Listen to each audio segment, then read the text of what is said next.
Hey, I'm Cheri Hardman. This is my naked reaction to episode 10 of Diary of an Ex-Ho.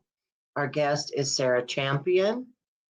It was interesting. It was the first time I had a full understanding of what Don't Ask, Don't Tell was or is. So let's go watch it. I took off my clothes because my husband said I should. No, wait, that makes me sound like the type of woman that does what her husband says. Welcome to Diary of an Ex-Ho. My name's Cheri Hardman. I'll be your ex-ho. Today's guest is Sarah Champion. So sit back, relax, enjoy the podcast, and remember the old saying, always a bridesmaid when you're a hoe. Anyway, I don't have to introduce you because the beginning does that, so that's cool. When did we meet? Like, probably you were already doing comedy when I started, or did you start after I started? I started in this area in 2015. Which was 8 years ago. Sounds right. Yeah, and we must have started right around this because I started in August of 2015 because I'm coming up on 8. So, yeah, right around the same time-ish. Yeah. I remember doing a lot of like Bill B shows with you. Like yeah. Yeah. Out at the Buttered Biscuit, my very first paid set. Yeah. You were on that. Oh, yeah. Oh, it was such a great night. Yeah. So you didn't really have like a role model maybe of like a long-standing loving relationship like as you were? No, not until I got to high school. I was made a ward of the state when I was about 14. My mother's parental rights were terminated, and I went to live in a long-term foster home with people who I consider my parents today. My daughter calls them grandma and grandpa. That's where we go for Christmas. And they have been married now for almost 50 years. Oh, wow. Okay. Yeah. So they're like your role model for like how. Absolutely. They're completely insane people, and nobody should consider them role models. But they love each other a whole lot, and have made that marriage work long term, and it's been pretty great to see. Oh, that's good. That's good. I mean, I just think, it helps to have somebody. Not that a long-term relationship is necessarily stable, but just to see that it can be done if somebody wants to do that, Right. I don't know. It's within the realm of possibility. Sometimes we forget that. Right. Because sometimes it doesn't feel like that at all. It does not. That's true. Did you have any like celebrity crushes? Like when you were for sure. So from MASH, Hot Lips Houlihan, a huge crush on her. It was Candice Bergen, played Murphy Brown, and huge crush on her growing up. What's her name? Loretta Swit, Hot Lips Houlihan.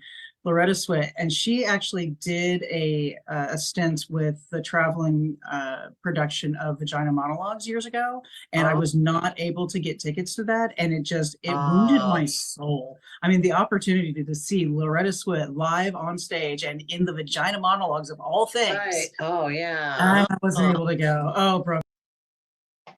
We should tell Loretta Swit that. Is Loretta Swit still around? My heart. I'm bummed that you didn't get to go to that. So do you think it was her physicality or her strong characterization of a woman? Oh, for sure. She was just like take no shit. She was like the best nurse there. She was in charge. She knew what needed to happen. And her taste in men is seriously questionable, but it was a war zone. You have to forgive. Right. It's not like she just had her pick, right? She had to go with what was available. But she was just, kind of this just no apologies kind of person. Right. And I didn't know anybody like that in real life, and it was. if anybody cares, Loretta Swit is still alive and 87 years old. Incredible to see. Same thing with Murphy Brown. Same kind of. That's what I was going to say. So, are you attracted to strong women like that? Yeah, absolutely. Not like you have to be one or the other, but or did you model yourself more after them? I've come around to that in my life now. For a long time, people told me that I was just too intimidating. That people that I had to make allowances for people because they were afraid of me because of something that I was doing or saying, or the way I walked, or the way I talked, or I could never really understand what it was. Nobody could really explain that. Like I felt like it was something on my face that I couldn't see when I looked in the mirror. And so it took me a long time to be comfortable with the idea that just because you're intimidated doesn't mean I'm being intimidating, and I can just be my person and go about and do what I want to do and let people know that I am in charge. And I do know my shit because I've done my research, I've done the work, I've done the, everything I need to do to be able to stand here and tell you that, yeah, this is how it's going to be or how it should be. Right. That's been a really neat development in my mid-40s. Yeah. I really like that just because you're intimidated doesn't mean I'm intimidating. That's good. Okay, that's great. Was there like any mainstream movies that had like a love scene or a sex scene or something that really like did it for you? Honestly, and it's almost a little embarrassing because the actors are not family, but Bound. That is one of the most incredible lesbian sex scenes I have ever seen in movie. And it's done so well from both the perspective of that was realistic sex that they just portrayed between two women, and the cinematography, the way that they filmed it. Like the lighting was perfect. The director's choices were just really, really good. And it's a pretty good mob flick to begin with. So it's one of my longtime favorites. I've never seen it. I'll have to. Oh yeah, Jennifer Tilly and Gina Gershon. Oh well, hey. I know. Sold. Yeah, I get it. So I have never seen Bound to this day, but I am going to put it on my list right now. I'm trying just to look to see where can I watch it. Free on Pluto TV. You got to pay for it on YouTube. Pay for it on Amazon. Pluto TV. All right. That's our homework.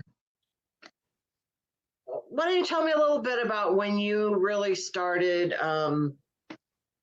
discovering your sexuality in a way that was pleasant to you? Oh, goodness. So when I was in the third grade, I would do everything I could to get sent to the principal's office, but not in so much trouble that like I would get like detention or something, just that I had to go to the principal's office because she was beautiful. And I just wanted to sit there and just gaze at her. She had really long flowy hair and she had long fingernails that were very, they were manicured and always very professionally dressed and very well put together. And I, and at 8 years old, it's not like a sexual attraction. It was just, I just find this very aesthetically pleasing and would like to spend a few moments just gazing at you. And that really stood out when I began to realize that I'm gay, and looking back and going, okay, well, maybe there were signs. Like maybe this isn't completely out of the blue. I had my very first lesbian kiss was a federal crime. The first time I kissed a girl was in the Navy in boot camp, very quick, right after Lights Out, before the ban was lifted, well before. This was in '96. And then I was discharged about a year later under Don't Ask, Don't Tell. And again, looking back, saying, yeah, there were probably signs. I did kiss a girl in boot camp. They may have noticed there were a few telltale signs to watch in this one. Oh, I feel like I'm rambling. Hold on. Where are we going? No. This is totally fascinating. Please just keep going. Yeah. And so, I got kicked out of the Navy, and then because I was in foster care, I didn't have anywhere to go back to. Like my bio family wasn't safe to be around. My foster family loved me and adored me, but they were still fostering, and you can't just be there if you're over 18. And so my girlfriend at the time, we weren't even that serious together, and here we are, like, getting discharged together, and like I don't have anywhere to go, and she's going back to her parents' home, and so she's like, maybe you can crash on my couch for a while until you get on your feet. And so I did. She was from Tacoma, and that's how I got here. In 1997, I thought I'd be here and just kind of like get back on my feet, and I go back to California, and I'm still here. It's 2023, so I think I live here now.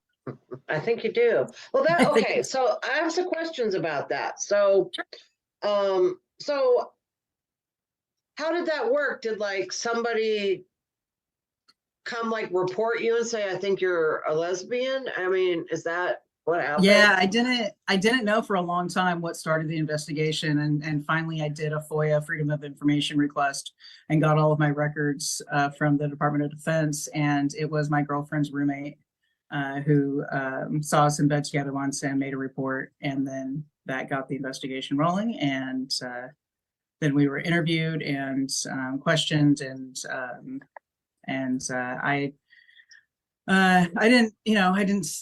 I didn't understand at the time. Like, I thought don't ask, don't tell just meant as long as I didn't say anything, like everything was like I really had a very, very naive understanding of what the law actually was.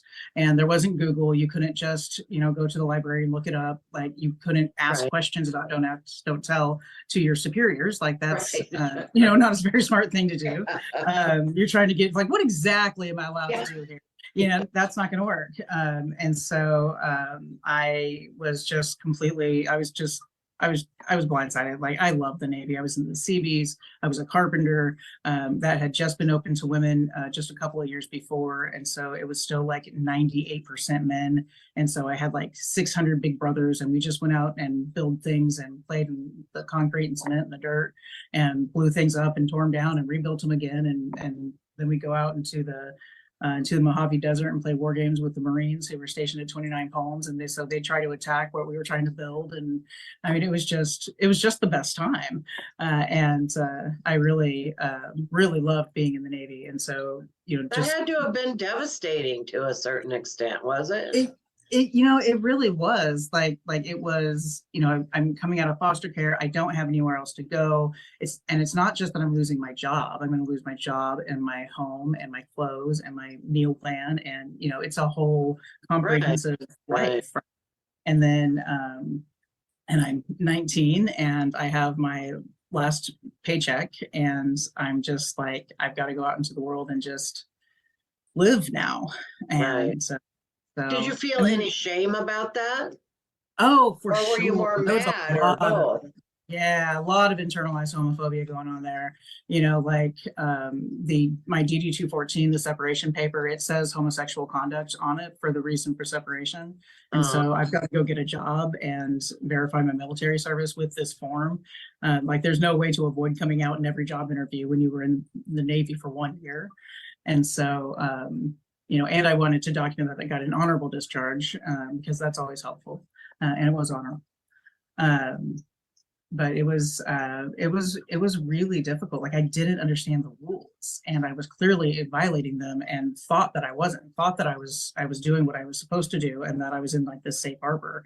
And just when that.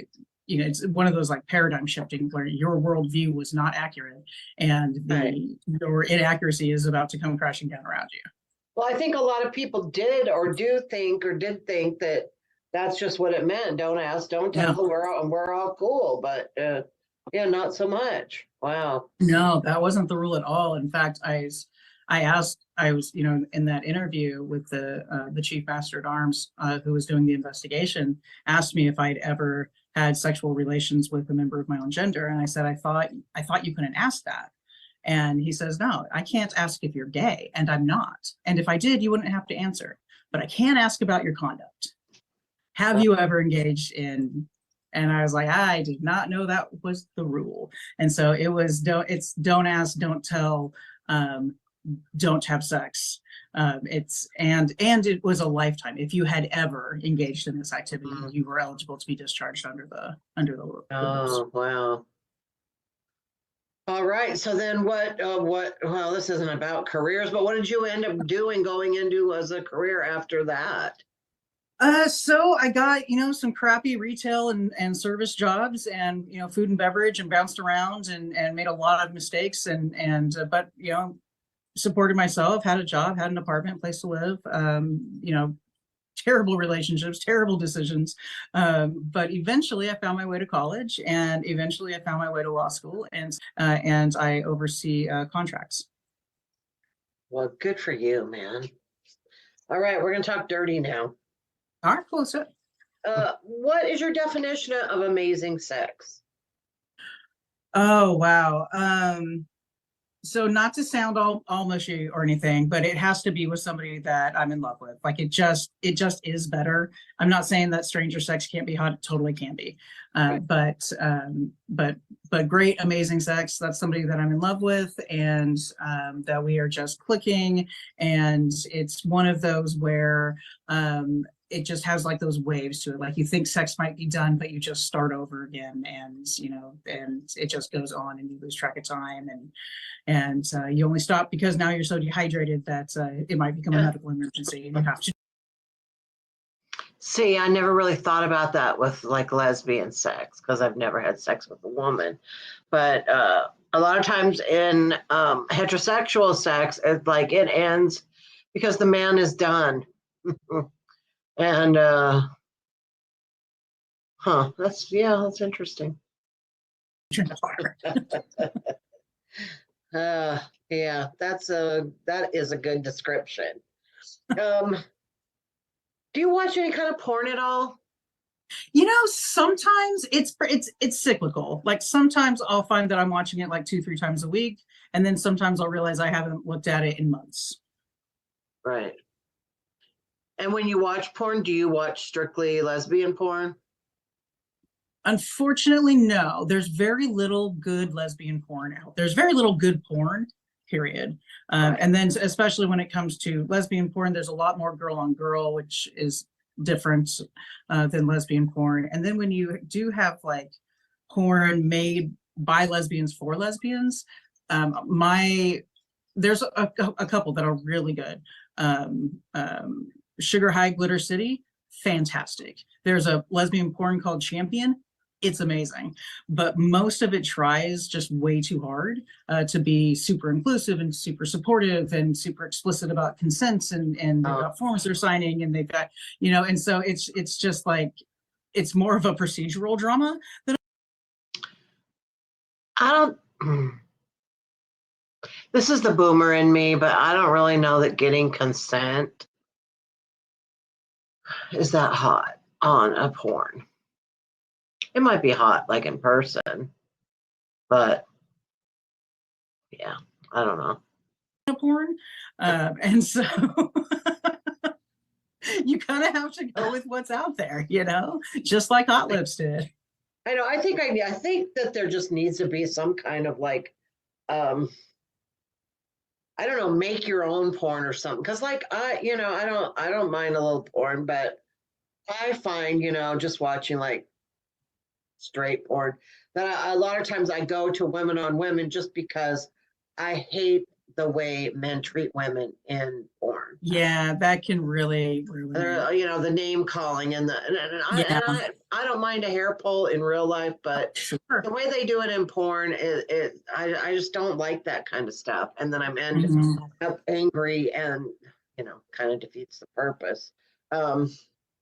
So it's like you could, like you choose your own adventure kind of porn. Eventually, I think we'll have that. AI is going to take care of it. Yeah, for sure. All right. So, do you have any like boundaries? Like, absolutely not. I will never do this as far as sex goes. Oh yeah, a couple. I like to think that I'm pretty open and game and willing to try new things and be adventurous. But there are some things I just know I'm not going to be into. Like I don't want to do scat play. I don't want to do water sports. I don't want to do any like extreme age play, or like diapering or baby baby play at all. Yeah, that's true. That is a poorly written question because like anybody, first of all, anybody that wants any of those things probably not going to admit it to me on this show anyway. So do you have anything on your sexual bucket list that you haven't done yet? Or do you think you've already pretty much done what you want to do? I mean, that's my 20s were adventurous. There's not a whole lot I haven't done in that arena. Um, I mean, there are places where I'd really like to have sex. Like I would love to have like outdoor sex during like a backpacking trip. But that's rarely safe to do for a variety of reasons. And so that Right. will probably stay a fantasy. But you know, like location Right. based. Yeah. Sure. Yeah. And I think once you start getting to a certain age, like I just really realized, like before I get married, I made sure, like I didn't get married till I was 49. I made sure that I Mhm. did everything I wanted to do, but I just never had sex with a woman. And now I'm like, oh, I missed my window of opportunity. I can't, can't talk Dave into that one. So it's just I just missed that bus. That Um, is unfortunate. I mean, you never know how life would have turned out. How are you? How is your? I feel like I'm shouting. How is your body image?